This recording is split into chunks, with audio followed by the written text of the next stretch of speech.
9 minutes away from 7 o'clock, and as promised before the break, we're now going to play in full the PM's conference from yesterday, along with the statements from Brigadier General David Jones about the incident that we've seen at Sarstoon, and going forward, what the discussion was like at the Security Council and what happens going forward.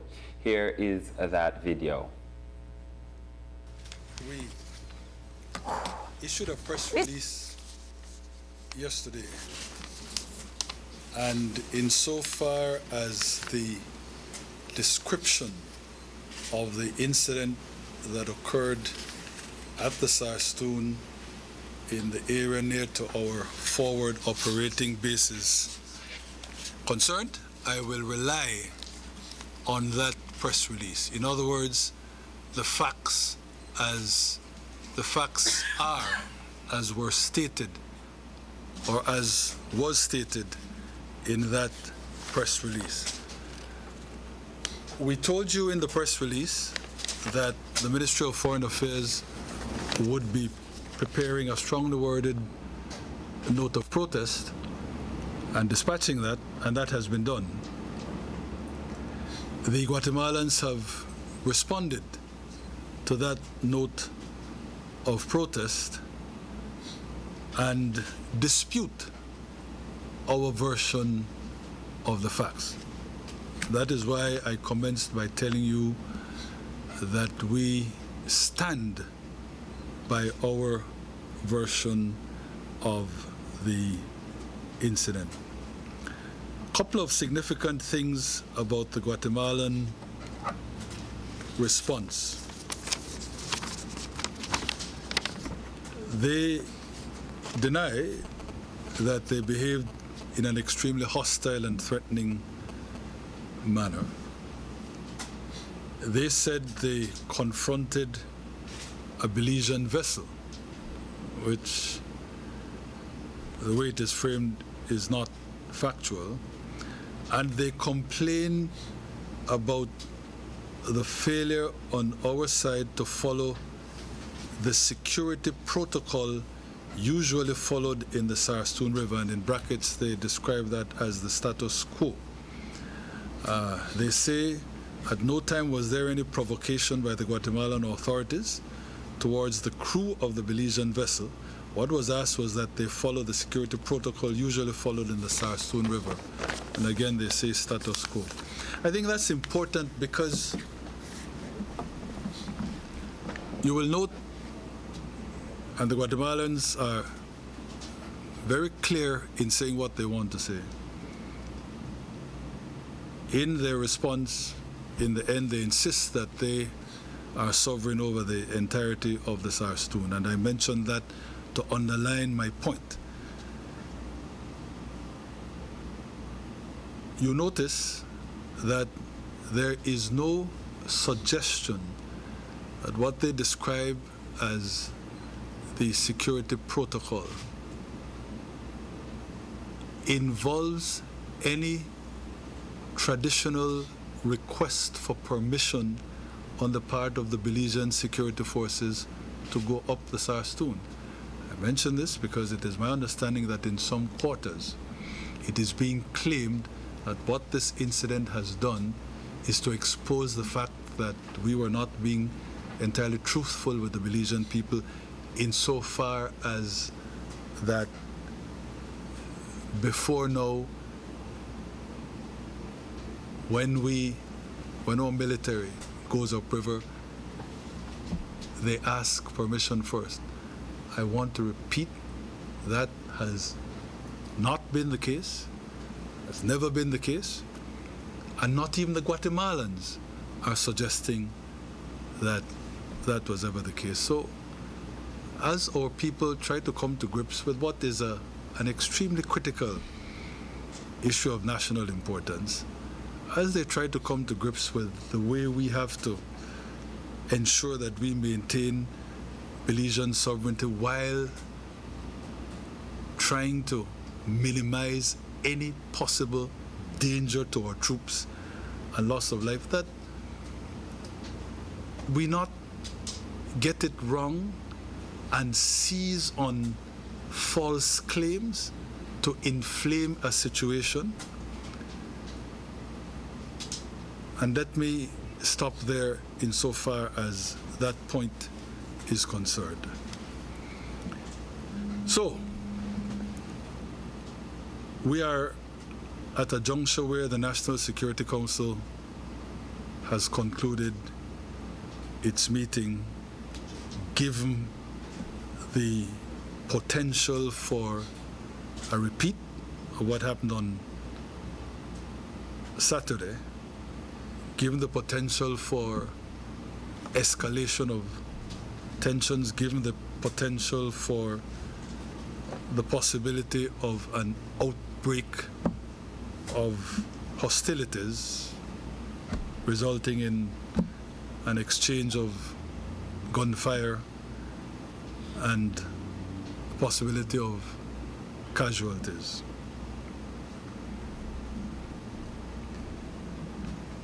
It's important to make the point that the incident that did occur was diffused, we now know for sure, in consequence of our General Jones having gotten in touch with his opposite number in Guatemala, who I now learn is in fact the highest ranking military person in Guatemala, the head of the armed forces. As we said in the press release, I had tried to get a message to President Morales, which I'm told he received. I did not speak to him directly. This message was conveyed through certain channels. But while I got back a message saying that matters would be taken care of, I think by the time I got that message, the Guatemalans had already, in fact, withdrawn. And that happened in consequence of General Jones having spoken to General Perez, I believe is the name of the head of the GAF. General Jones had met with General Perez a couple of days before the incident, on Thursday I believe it was, in San Antonio, Texas, where they were both attending a regional leaders conference, security leaders conference convened by the Americans. And his contact with, interaction with his opposite number had produced a mutual understanding that there is a need for some sort of modus vivendi, some manner of proceeding to be worked out between the two militaries, between the two countries, with respect to the Sarstoon. I don't think I or the general, I don't think I am at liberty to go beyond that. But it was on the basis of that meeting and that contact that our general was able to call General Perez after he had been alerted to what was happening by our troops in the area. And as a direct result of that phone call, the incident was diffused. So while then, our note of protest makes clear that we maintain our position with respect to our sovereignty over our portion of the Sarstoon, as demarcated by the 1859 treaty. Their response also makes clear that they maintain their position, which is to claim sovereignty over the entirety of the Sarstoon.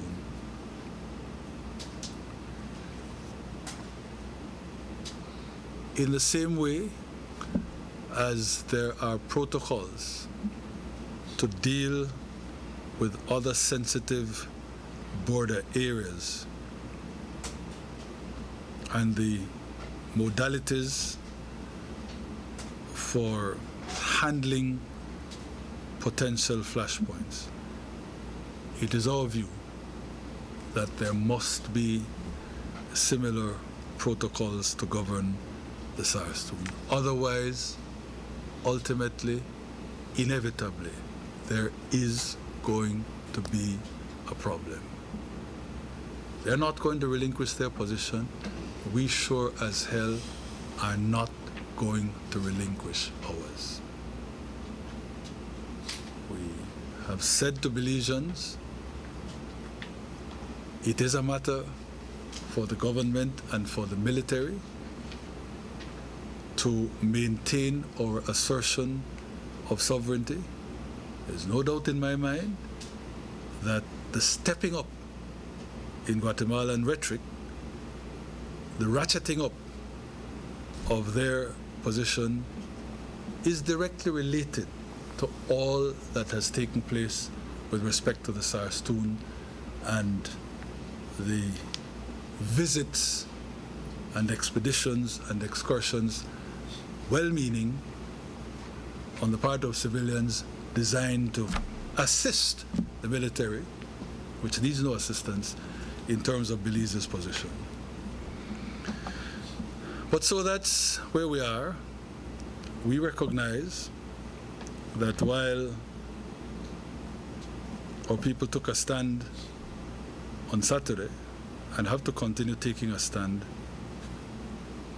there must be a resort to diplomacy in order to settle this issue. We can't settle it in consequence of any outbreak of war. That is unthinkable, and we don't want to go there. Of course, this meeting was also about tasking both our military people and our diplomats to be quite clear and to reduce to writing the way forward for Belize in the event of whatever contingencies.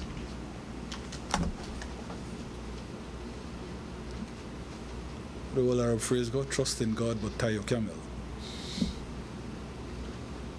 But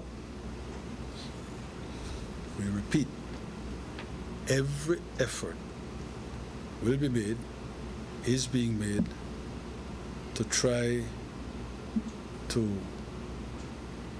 come up with a diplomatic resolution to the tensions in the Sarstoon, and such resolution can only come by way of an agreement over how we will proceed.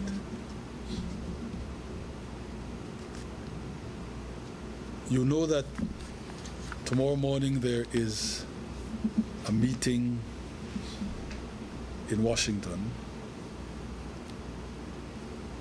The last formal position that we knew of with respect to the Guatemalan delegation was that they're not going there to talk about the Sarstoon. They're going there to talk about funding for the adjacency zone and other matters. It is our position that we must talk about the Sarstoon. I am hoping that things having gone as far as they did on Saturday will oblige a realization on the part of the Guatemalan delegation that indeed the Sarstoon must be discussed. It would be unrealistic to think that even if that happens, any protocol can be agreed during the Washington meeting. All we want is a commitment for there to be a specific discussion going forward about the Sarstoon and only the Sarstoon, so that we can come to some sort of a resolution. If tomorrow the Guatemalan delegation still insists that they will not talk about the Sarstoon, then I will seek to get in touch with their president formally and directly. That will be the next step. To say to him, they're absolutely, if we both are going to insist that we believe in peace, if we both, as members of the international community, subscribe to the notion that you settle disputes peacefully, there must be a conversation about the Sarstoon.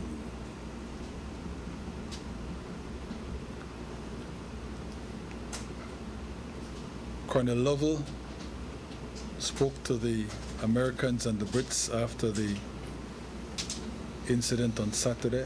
I had spoken to the U.S. ambassador on Friday. He was going up to Washington Sunday before the incident happened, but in view of what we clearly saw as the step up in Guatemalan rhetoric.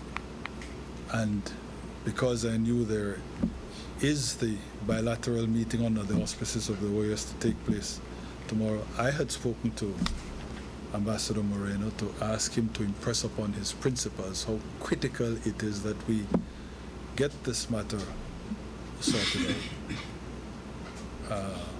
As we go forward, and as I said, as we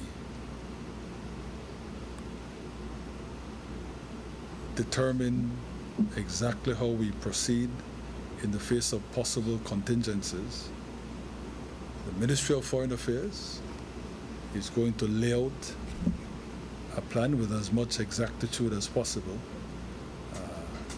for diplomatic campaigns, démarches, communications, whatever you want to call them,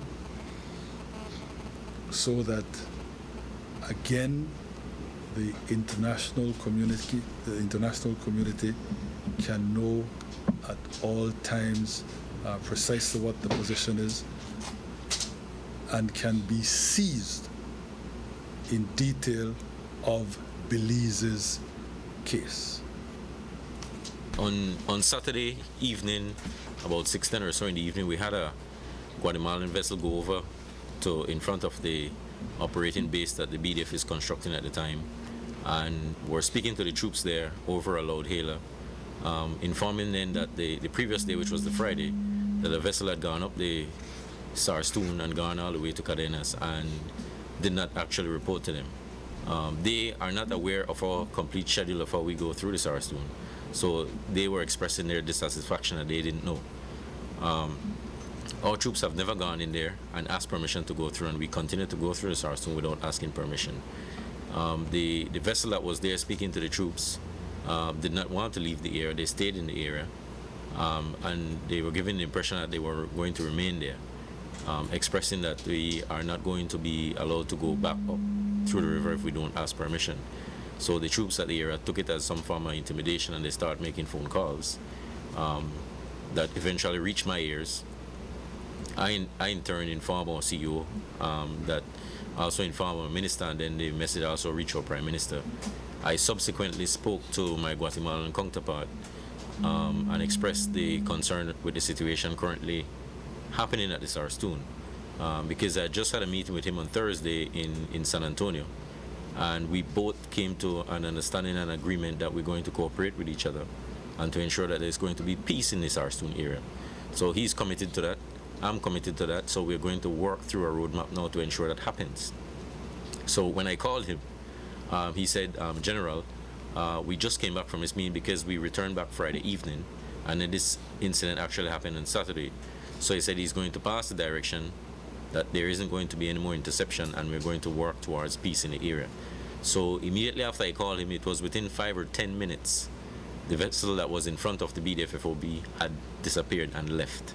So it was a sign of good faith that the meeting that I had with him is working and is going to work. So I'm going to bet on the relationship that we've just established, that we should move towards a more peaceful resolution as to what's happening in the Sarstoon. I don't know about the gentleman's agreement, any details thereof, but I am telling you, ma'am, as far as I know, this is the first time the Guatemalans have said, we are going to stop the Belize Defense Force from traversing that river. I also know that in conversations with our diplomats, their people have said that part of the problem is, and this is their version, that on the occasion of those incidents they are insulted, this, that, and the other. I'm not going to get into the details because I'm not taking their side. All I'm telling you is that in my calculation, there's a cause and effect factor here that can't be ignored.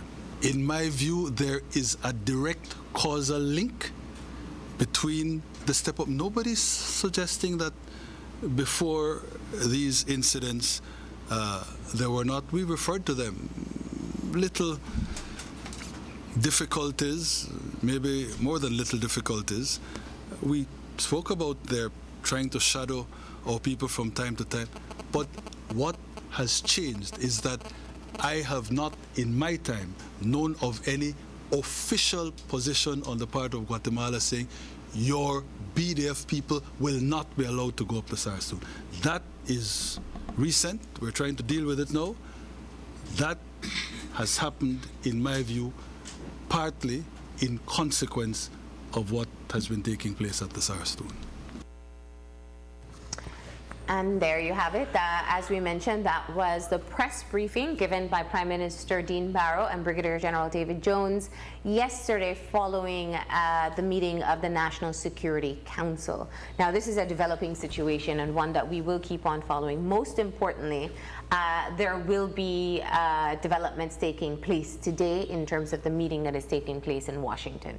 And I think the interesting thing for me now is obviously with the nature of social media, you know, people look at the entire development of this issue and assign blame. At this point, we're here. It's where do we go as a nation? How do we develop the best possible strategy, articulate it, and also decide collectively that this is the path that we'd like to follow. Obviously, we've seen an escalation, and for some people, the Belize territorial volunteers have been, in some quarters, a trigger for that. Whether that's a good or a bad thing, it brought to light something that obviously was an attitudinal change on behalf of the Guatemalan authorities. And at first it was just seen as, you know, oh, something kind of understated, but obviously now it's in your face. You can't deny it anymore. So I think the government on a whole has no other response than to actually deal with it head on. And it cannot be, you know, we're looking at it in a diplomatic way and kind of a soft-spoken kind of engagement continues outside of the public view. It brings into full focus now where we are and what we need to do. And it requires a bipartisan or even, you know, including the alternative parties as well, because they're weighing in on the entire process. And it requires full engagement by every Belizean, whether you live in the north, the south, the west, wherever you live. This demands your attention and that you remain engaged. And, you know, I think what you said is absolutely crucial and perhaps something that hasn't been looked at, whether or not the alternative parties will be included in the conversations that are taking place. We do know that former Foreign Minister Assad Shoman is in Washington as a part of the Belize delegation that will be meeting there. You know, it definitely has the public's attention, and I think for a long time people have been sounding the alarm. What are we going to do about the Sarstoon? What are we going to do about the Sarstoon? What are we going to do about the Sarstoon? We've had Brigadier General David Jones right here on the set talk about his concerns in terms of increased aggression from the Guatemalan armed forces. And I think we have said it time and time again. The last thing that we want to see take place is any injury or loss of life in this area, because we know the hostility that has been taking place. Whether or not there'll be a continued blame game as to whether the BTV triggered this particular type of engagement, whether or not it has been a situation that has been ongoing, but perhaps because people were so fearful of entering the Sarstoon, we never saw the extent of it. I think all of those, yes, can be part of the conversations, but what we have to look at now is how it will be resolved. And especially for the public whose attention is geared towards this issue at the moment, weigh in. If you feel that the path that is being taken is not sufficient, weigh in. You have your area representatives, you have many public outlets to be able to share your thoughts on this, but don't just sit back and do the blame game and who should have and could have, but let's talk about what we need to do. Yeah.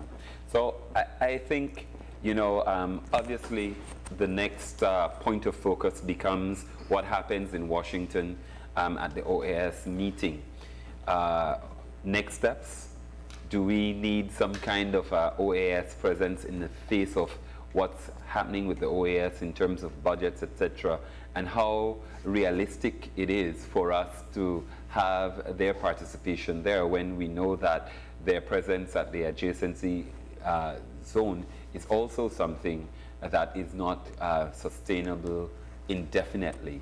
So those are considerations that we have to look at, and we have to develop a strategy that we can maintain that is honored and respected. And obviously it's going to push us to the point of making a decision whether we go to the ICJ or not. It is something that still looms in the future, and we have to deal with it. We cannot walk away from it at this juncture. Absolutely. All right. Well, as we pointed out, that meeting is taking place in Washington, D.C. today, and we will have an update, of course, to the situation in our newscast tonight. We're going to go ahead now and take a break, and when we come back, it's for a conversation with the Belize Chamber of Commerce and Industry, so stay tuned.